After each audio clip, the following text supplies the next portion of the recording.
오늘의 말씀은 느헤미야 2장 18절 말씀입니다.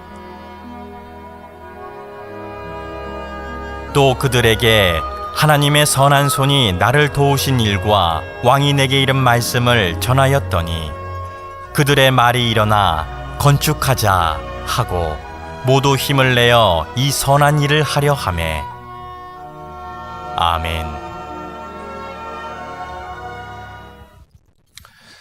네, 우리 내일부터 우리 52일 동안 진행되는 느헤미야 52에 대해서 2주 전에 하나님께서 저에게 52일 동안 진행되는 매일의 새벽 예배와 저녁 기도에 모두 참석할 것에 대해서 강하게 콜링을 하셨습니다. 제 개인적으로 하나님께서 저에게 그 정도 강도의 감동을 주신 것은 저 개인뿐만 아니라 우리 교회를 향해서 분명 하나님께서 예비하신 선하신 뜻이 있다고 믿습니다. 지금도 교회를 통해서 말씀하시고 역사하시는 하나님께서 우리 공동체에게 이런 영적인 특별한 기회를 주신 것은 여기 계신 여러분 한 분 한 분에게 주신 여러분의 기회인 줄 믿습니다.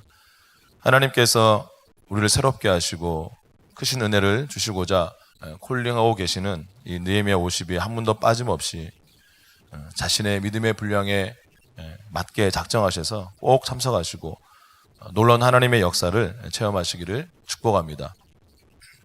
오늘은 느헤미야 51을 앞두고 왜 느헤미야 52라는 주제로 우리가 영성 캠페인을 진행하는지에 대해서 우리 느헤미야서 총 13장 중에 절반인 1장부터 7장까지의 말씀을 간략하게 설명하면서 말씀을 진행하도록 하겠습니다. 느헤미야서는 여러분이 잘 아시는 것처럼 두 가지 핵심적인 내용이 나옵니다. 첫 번째는 성벽 재건, 그리고 두 번째는 신앙 개혁입니다. 오늘 말씀 위해서 여러분들이 느헤미야 1장부터 성경 있으신 분들은 성경을 펴놓으시고 매 장마다 함께 말씀을 보면서 들으시면 더 이해에 도움이 되시겠습니다. 먼저 느헤미야 1장 1절을 보면 느헤미야가 살던 시대와 장소가 나옵니다. 페르시아 제국에서 아닥사스다 1세 왕의 치세 20년, 즉 기원전 445년 기슬르월, 오늘날로 따지면 11월 중순에서 12월 중순 정도의 페르시아 제국의 겨울 궁전이었던 수상궁에서 느헤미야서가 시작이 됩니다. 그의 할아버지는 남유다가 바벨론에 의해 멸망당한 후에 바벨론의 포로로 끌려와서 살게 되었습니다. 이제는 더 이상 바벨론 제국이 아니라 페르시아 제국으로 제국이 바뀐 그 땅에서 느헤미야는 유대인 3세로 살고 있었습니다.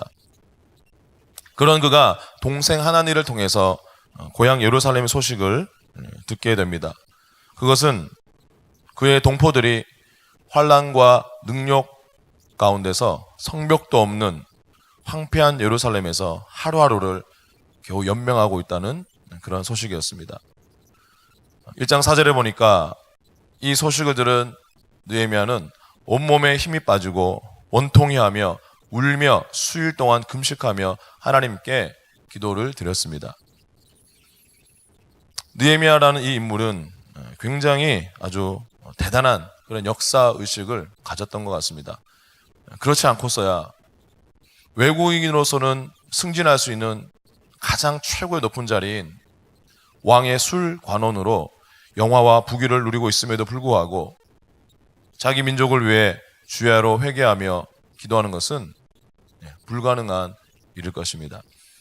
하나님에 대한 이스라엘의 배반과 계속된 조상들의 죄를 회개하면서 나와 내 아버지의 집이 범죄였다라고 회개하면서 자신과 공동체를 동일시하고 있었습니다. 여러분, 무슨 일이든지 반드시 기도로 시작하시기 바랍니다. 우리의 생각과 말, 행동뿐만 아니라 환경과 운명까지 모두 바꿀 수 있는 힘은 오직 하나님의 손을 잡고 하나님이 그 마음을 움직여서 권능의 통로를 활짝 여는 저와 여러분의 기도밖에 없습니다. 느헤미야 2장 1절에 보면 니산월, 오늘날로 말하면 4월 정도에 느헤미야의 얼굴에 깊은 수심이 드리워져 그것을 왕이 발견하고 무슨 일이 있는지 그 왕이 물어보게 되면서 느헤미야가 자신의 고국의 처참한 상황에 대해서 아닥사스다 왕에게 말하게 됩니다. 아까 처음에 느헤미야가 금식을 시작한 그때로부터 지금 2장 1절까지 4개월, 넉 달의 시간이 흘렀는데 아마 그 4개월 동안 느헤미야는 말할 수 없는 힘든 시간들을 보냈을 것입니다. 그러나 하나님의 때가 찼을 때, 하나님의 시간이 되었을 때 하나님의 역사가 시작되었습니다. 4개월을 주야로 기도로 준비해온 느헤미야에게 절호의 기회가 찾아왔습니다. 왕이 먼저 묻습니다. 네 나라가 그런 상황이고 그것 때문에 네가 그렇게 힘들다면 내가 너는 뭘 하기를 원하느냐? 내가 뭘 해줄까? 라고 묻습니다. 예레미야의 쌓인 기도가 놀라운 하나님의 간섭으로 나타나게 되는 순간입니다. 아닥사스다 왕은 느헤미야의 그 부탁, 자신이 고국에 돌아가서 예루살렘 성을 건축하고 돌아오게 해달라는 그 부탁을 흔쾌히 수락해 줍니다.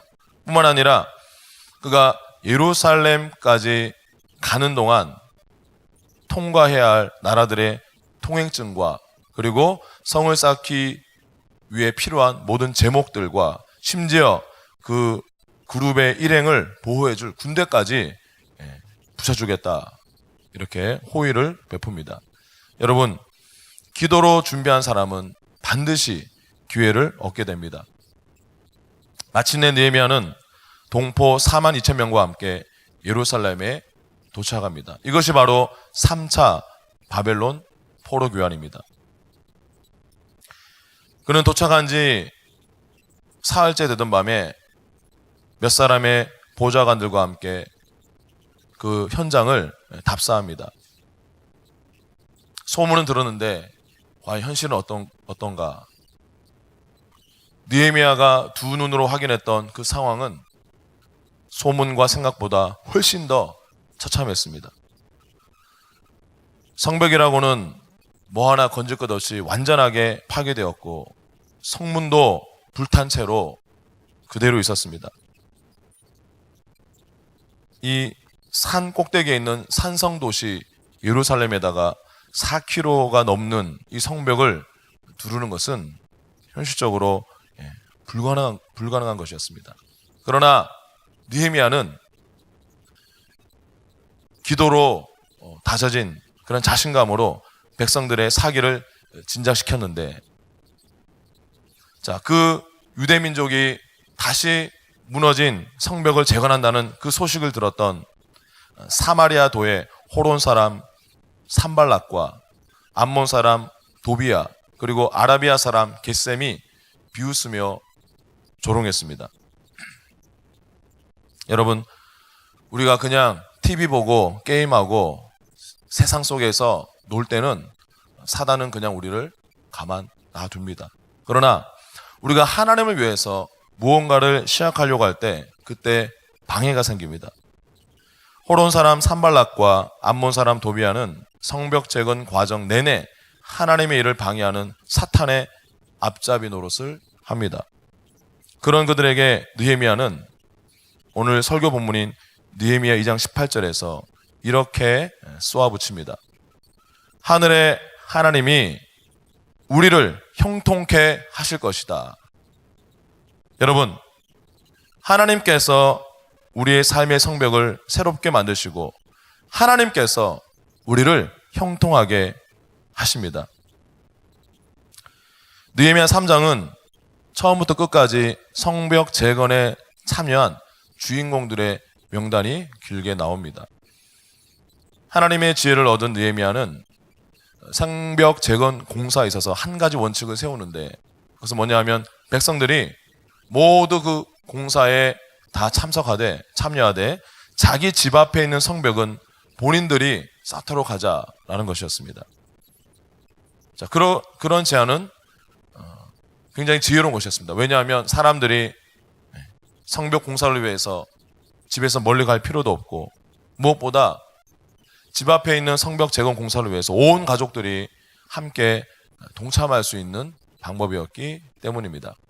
저는 여러분이 느헤미야 52 기간 동안 하나님께 나아갈수록 하나님의 사명 안에서 여러분의 가정이 영적으로 견고한 연합을 이루게 되시기를 축원드립니다. 하나님의 성벽 재건 공사가 시작되었습니다.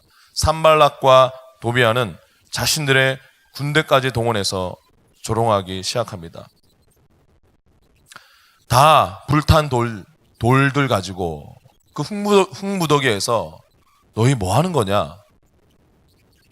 그래, 그렇게 한번 부지런히 쌓아봐라. 아마 요 한 마리가 올라가도 와르르 무너질걸? 여러분, 사탄의 별명이 성경에서는 참소하는 자라고 우리에게 알려주고 있는데, 우리를 비난하고 조롱하는 세력을 향해 똑같이 대응할 때 우리는 마귀의 전략에 넘어가기 쉽습니다. 느헤미야는 그들에게 반응하지 않고 곧장 기도의 자리로 들어갑니다. 느헤미야 4장 4절 5절에서 이렇게 기도합니다. 하나님, 그들이 욕하는 것을 그들이 받게 하소서. 이방 민족에게 노략질 당하고 포로가 되게 하소서. 그들의 악을 빛 가운데 드러내게 하시고 용서하지 말아 주옵소서. 여러분, 원수 갚는 것을 하나님께 맡기시기 바랍니다. 그럴 때 여러분을 대적하는 사람들은 여러분을 상대하는 것이 아니라 하나님을 상대하는 것입니다.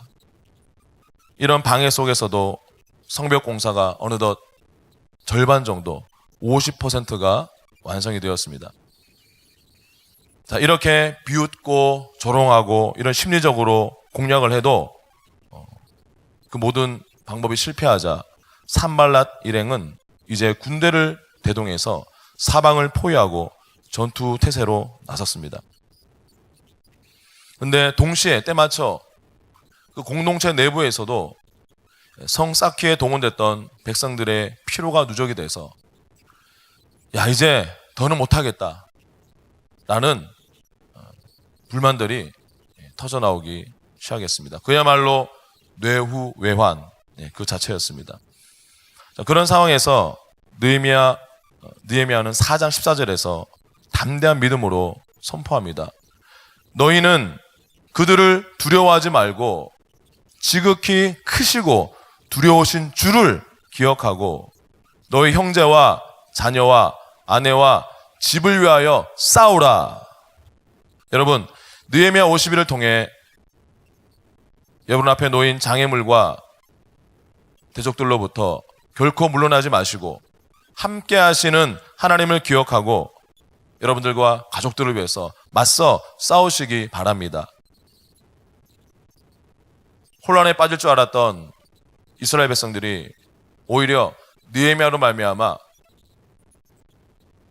항전의 그 뜻을 불태우는 것을 보고 산발락과 그 군대는 포기하고 물러가게 됩니다. 그러나 느헤미야는 백성들에게 긴장의 끈을 놓지 않고 그 공사에 임하도록 독려했습니다. 다 함께 느헤미야 4장 17절 18절 말씀을 함께 읽겠습니다. 시작.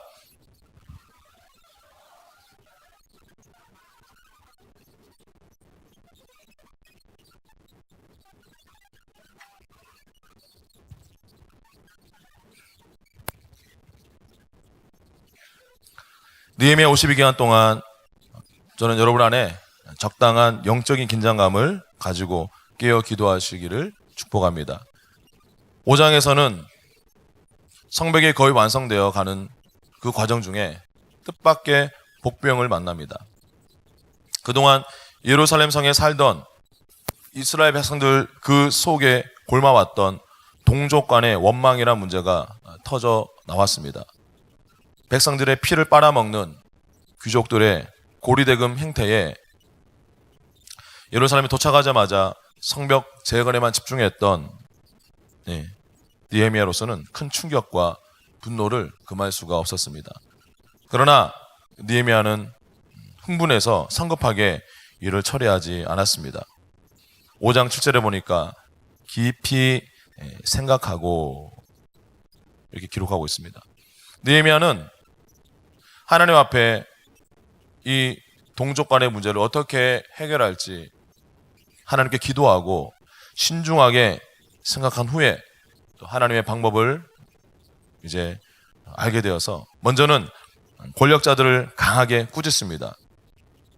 그리고 그들에게 한 가지 간증을 하는데 8절에 보니까 자신이 페르시아에서 예루살렘으로 돌아올 때 그 땅에서 노예로 팔려온 유다 형제들을 느헤미야 본인이 자신의 전 재산을 탈탈 털어서 비싼 값에 그들을 되사가지고 와서 함께 고국으로 돌아왔던 사실을 간증을 합니다. 늘 하나님 앞에 기도하는 영성 그리고 삶으로 솔선수범을 보인 느헤미야 앞에 귀족들은 감동하여 굴복하고 그리고는 백성들에게 밭과 포도원뿐만 아니라 이자로 받은 것까지 모두 원래 주인들에게 돌려주면서 문제가 해결됩니다. 느헤미야는 또한 예루살렘에서 12년간 총독의 공직을 맡고 있으면서도 녹을 먹지 않았다고 5장 14절에 분명히 고백하고 있습니다. 느헤미야 전에 총독들은 녹을 받는 것은 물론이고 백성들에게 양식과 포도주와 돈까지 현금까지 모든 것을 받아 누리고 착취했지만 느헤미야는 그 모든 잘못된 관행을 파괴했습니다. 도리어 5장 17절에 보니까 느헤미야는 함께 일하는 그 백성들 150명씩을 매일 자신의 식탁에 초대해서 아주 융성하게 자기 돈을 들여서 만찬을 대접했다고 기록하고 있습니다. 그 이유가 뭡니까? 5장 18절에 내 백성의 부역이 중함이었더라. 그 엄청난 공사 가운데 힘겹게 고생하는 백성들에게 미안하고 너무나 감사해서 느헤미야는 사랑으로 그들을 섬겼습니다. 저는 느헤미야 50을 통해 우리의 영성이 회복되고 동시에 우리 삶도 그 영성에 걸맞게 개혁되고 변화되기를 원합니다. 이제 6장에 접어들어서는 성문에 문짝 단원을 하나만 남겨놓고 공사가 거의 다 마무리가 되어가고 있었습니다. 그런데 그때 다시 한번 느헤미야에게 유혹이 찾아옵니다.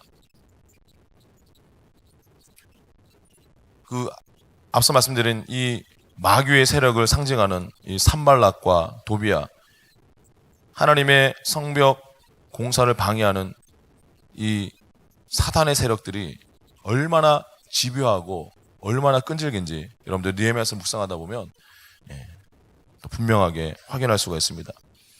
산발랏 일당이 국경 부근의 한 마을에서 우리 만나자, 우리가 평화롭게 회담을 갖자 전가를 보내왔습니다. 그 전가를 보내면서 그들은 거짓 뉴스, 악성 루머를 퍼뜨렸는데 어떤 루머를 퍼뜨렸냐? 느헤미야가 성벽을 쌓고 또 그러고 난 다음에 이제 백성들을 데리고 반란을 일으켜서 이 유대 왕이 되려고 한다라는 소문을 그들이 퍼뜨렸습니다. 만약에 이 소문이 페르시아 왕에게 들어가면 느헤미야는 그 즉시 페르시아로 소환당하고 그 틈에 산발랏 일당은 유다 백성들을 흩어버릴 수가 있었습니다. 그들은 그런 소문을 우리가 수습해 주겠다. 자, 그러니 우리 만나자 라고 회담을 제안했지만 실제로는 느헤미야가 나왔을 때 그를 암살하려는 속셈이었습니다. 느헤미야는 그들에게 사람을 보내서 자신은 결코 그런 동기도 없고 그런 일은 하지도 않았고 이 모든 소문은 너희가 지어낸 것이라는 그 답변 한 방으로 문제를 끝냈습니다. 소문을 수습한 느헤미야는 6장 9절에 보니까 즉시로 다시 기도로 들어갑니다. 주여, 이제 내 손을 힘있게 하옵소서. 항상 기도로 일을 시작했던 느헤미야는 일이 진행되는 중간중간 쉬지 않고 기도하면서 그 모든 일의 진행 과정 속에 하나님이 임하도록 하나님을 초청하고 하나님을 불렀습니다.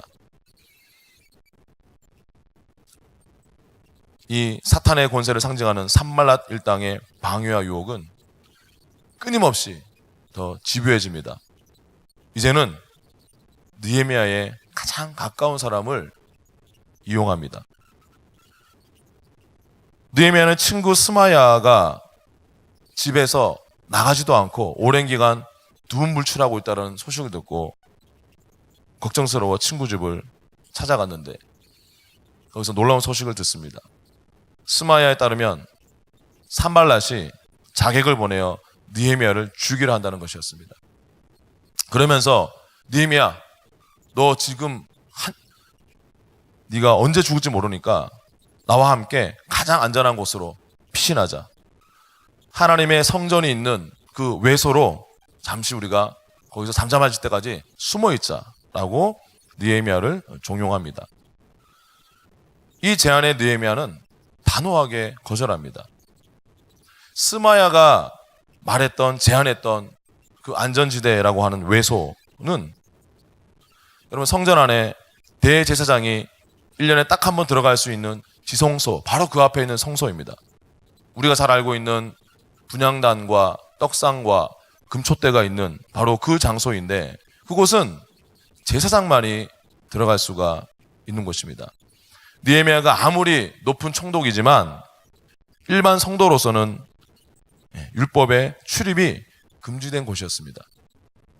만약 느헤미야가 스마야와 함께 두려움에 떨며 그 외소로 숨으러 갔었다면 느헤미야는 보기 좋게 율법을 어긴 총독이라고 함정에 빠졌을 것입니다. 느헤미야는 그 속임수에 넘어가지 않았고 율법대로 원칙대로 했습니다. 그리고 친구 스마야가 산발랏 일당에게 돈을 받고 매수를 당했다는 것도 곧 알아차리게 되었습니다. 이번에도 느헤미야는 하나님께 기도합니다.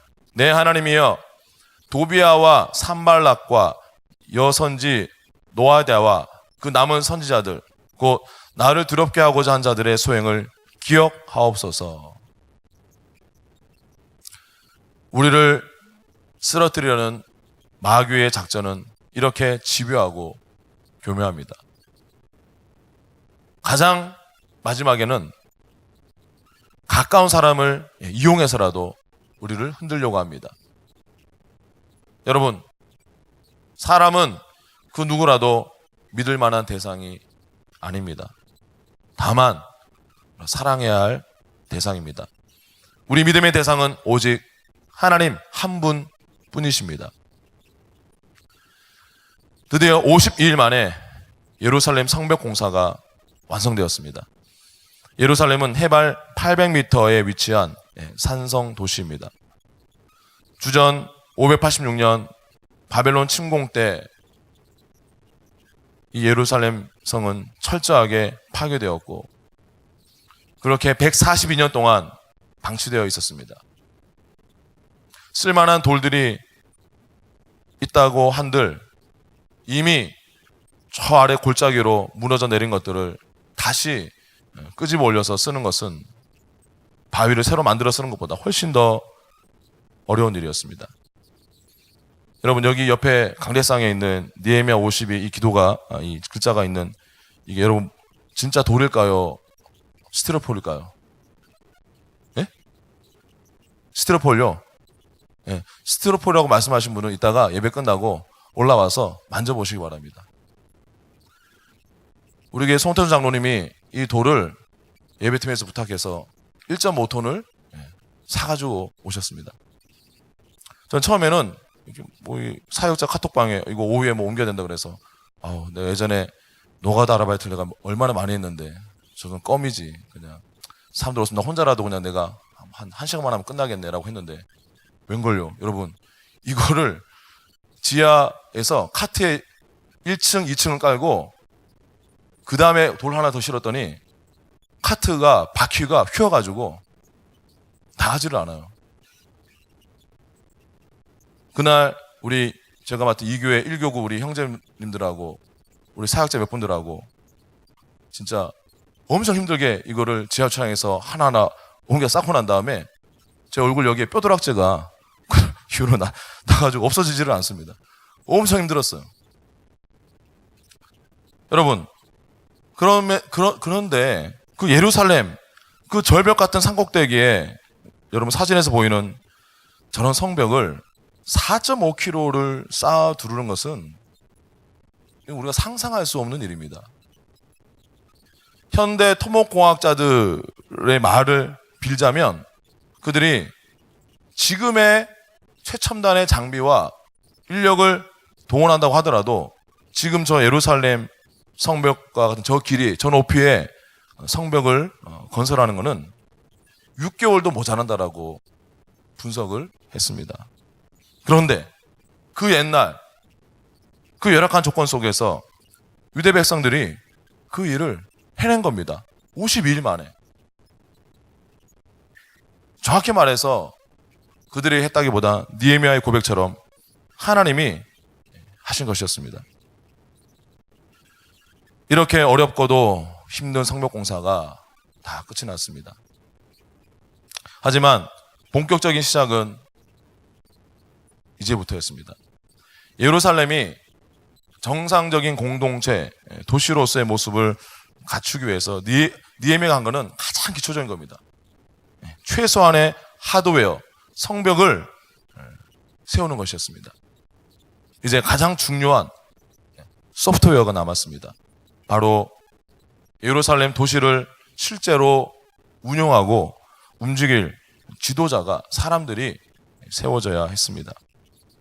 따라서 이 성벽이 완공되고 난 후에 느헤미야의 최우선의 과제는 좋은 사람을 세우는 일이었습니다.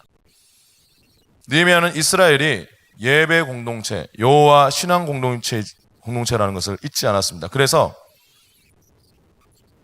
가장 먼저 느헤미야가 뽑은 사람은 예배에 관련된 사람을 먼저 뽑았습니다. 7장 1절에 보니까 문지기와 노래하는 자들과 레위 사람들은 누구입니까? 모두 성전의 일에 예배에 관계된 일을 하는 사람들입니다.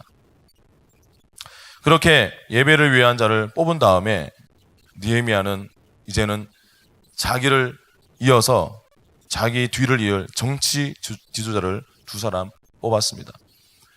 한 사람은 바로 동생 하나니, 그리고 두 번째는 그 요새의 지휘관이었던 하나냐, 이 두 사람을 세웠습니다. 여러분 느헤미야를 보면 그 친동생 하나니는 어떤 사람이라는 것을 우리는 어렵지 않게 짐작할 수 있을 것입니다. 그래서 느헤미야는 이 느헤미야서를 기록하면서 하나냐에 대해서만 7장 2절에 간략하게 소개하고 있습니다. 충성스러운 사람이요 하나님을 경외함이 무리 중에 뛰어난 자라. 자신의 모든 것을 쏟아부어서 그 토대를 만들었던 예루살렘 공동체를 이끌 사람을 세우기 위해 느헤미야의 기준은 단 하나였습니다. 하나님을 최고로 경외하면서 충성된 사람, 성실한 사람. 우리 이것을 통해 하나님께 쓰임받는 사람의 기준을 분명히 알 수 있습니다. 자, 이렇게 7장까지 성벽 재건에 대한 내용이 마무리가 됩니다. 느헤미야서의 나머지 절반인 8장부터 13장까지는 학자 에스라를 중심으로 한 신앙개혁에 대한 내용입니다. 오늘은 시간 관계상 여기에서 마무리를 짓도록 하겠습니다. 우리는 느헤미야 한 사람의 삶을 통해서 하나님을 섬기는 삶이 과연 무엇이고 또 그 삶을 어떻게 살아야 되는지에 대한 중요한 교훈을 찾을 수 있습니다. 느헤미야서 전반부의 성벽 재건의 그 과정을 살펴보면서 우리는 느헤미야라고 하면 바로 우리 머릿속에 이제는 기도하는 사람의 모습이 생각날 것입니다. 저와 여러분은 이 땅에 살아가는 동안 앞으로도 계속 크고 작은 문제들을 만나게 될 텐데, 그때 우리는 즉시 기도에 들어가야 합니다. 그 문제와 그 일에 대한 하나님의 그림이 그려질 때까지 계속 우리는 기도해야 합니다. 내가 성령 안에서 평강과 확신이 들 때까지 움직이지 말아야 합니다. 그 과정 속에 성령님이 개입하시고 우리에게 믿음을 주실 것입니다. 그러면 우리에게는 하나님이 주시는 분명한 지시와 안내도가 내 마음속에 그려지게 되는데, 바로 그때가 우리가 일어나서 시작하면 되는 것입니다. 느헤미야에게는 모든 사건과 모든 문제의 앞과 뒤에 항상 기도가 있었고 솔선수범으로 희생했습니다. 그런 영성 때문에 그는 그 어마어마한 대역사를 맞춰놓고 나서도 정말 차원이 다른 그러한 결론을 내립니다. 느헤미야 6장 16절에 그들이 우리 하나님께서 이 역사를 이루신 것을 알게 될 것입니다. 만약 우리가 느헤미야의 삶의 이 방식을 우리가 따라한다면 우리도 짧은 기간에 우리에게 필요한 그 성벽을 우뚝 쌓을 수 있지 않겠습니까? 여러분, 성벽이 완공되고 난 다음에 세워진 지도자 이름이 하나니와 하나냐라고 말씀드렸습니다. 근데 이 하나니라는 이름의 뜻이 뭐냐면 은혜가 깊다라는 뜻입니다. 그리고 하나냐의 이름의 뜻은 여호와는 은혜롭다입니다. 성경에 있는 단 한 단어조차도 신중하게 선택하시는 성령님이 이 하나니와 하나냐라는 이 이름을 가진 사람을 지도자로 세우신 뜻이 무엇일까요? 그것은 바로 재건된 성벽에서 시작되는 이스라엘 공동체는 하나님의 은혜가 다스린다는 것을 의미합니다.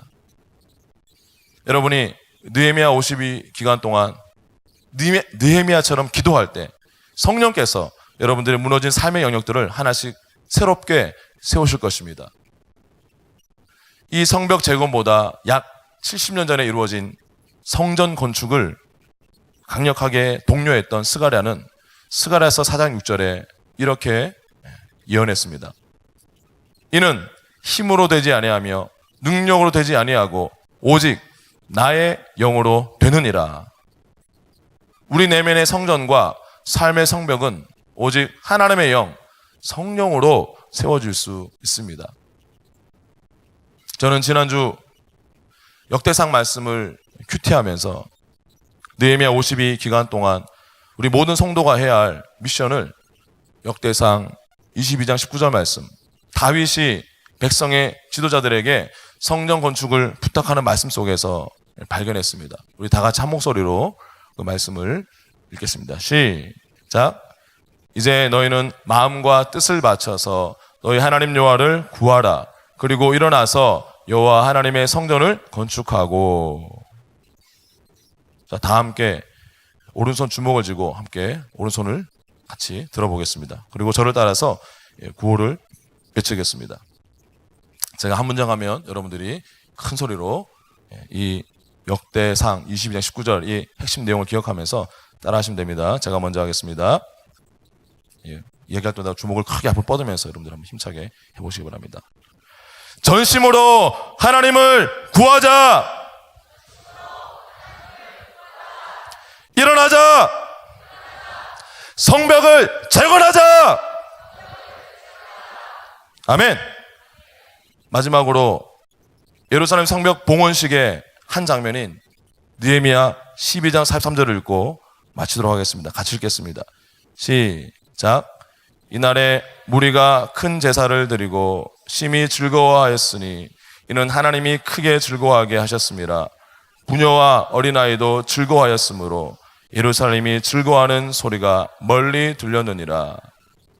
우리 광교꿈의교회 회복과 부흥의 기회로 주신 느헤미야 52에 여러분 모두 적극적으로 참여하셔서 부르짖어 기도함으로 성령께서 여러분들의 믿음과 내면, 건강, 가정, 일터, 재정과 비전의 성벽을 세워주심으로 주님의 은혜가 흘러 그 은혜가 통치하는 삶, 그래서 참된 기쁨이 터져나오는 승리가 있기를 주의 이름으로 축원드립니다.